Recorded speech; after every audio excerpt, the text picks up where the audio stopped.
সুপ্রিয় শিক্ষার্থী বন্ধুরা, আজকে আমরা জানব ফোনের গুরুত্বপূর্ণ কিছু তথ্য, যেমন ফোনের গুরুত্বপূর্ণ প্রয়োজনীয় 5টি কোড। ডিসপ্লে টেস্ট হচ্ছে ডায়াল করবেন *******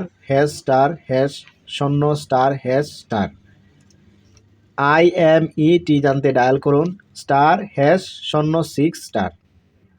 ব্যাটারি ফোনের তথ্য জানতে ডায়াল করুন ****4636#****। রিসেট ফোন জানতে ডায়াল করুন *2767*3855#। টাচ স্ক্রিন জানতে ডায়াল করুন ****263#***#। ধন্যবাদ। ভিডিওটি ভালো লাগলে জানাবেন, কমেন্ট করবেন। ধন্যবাদ।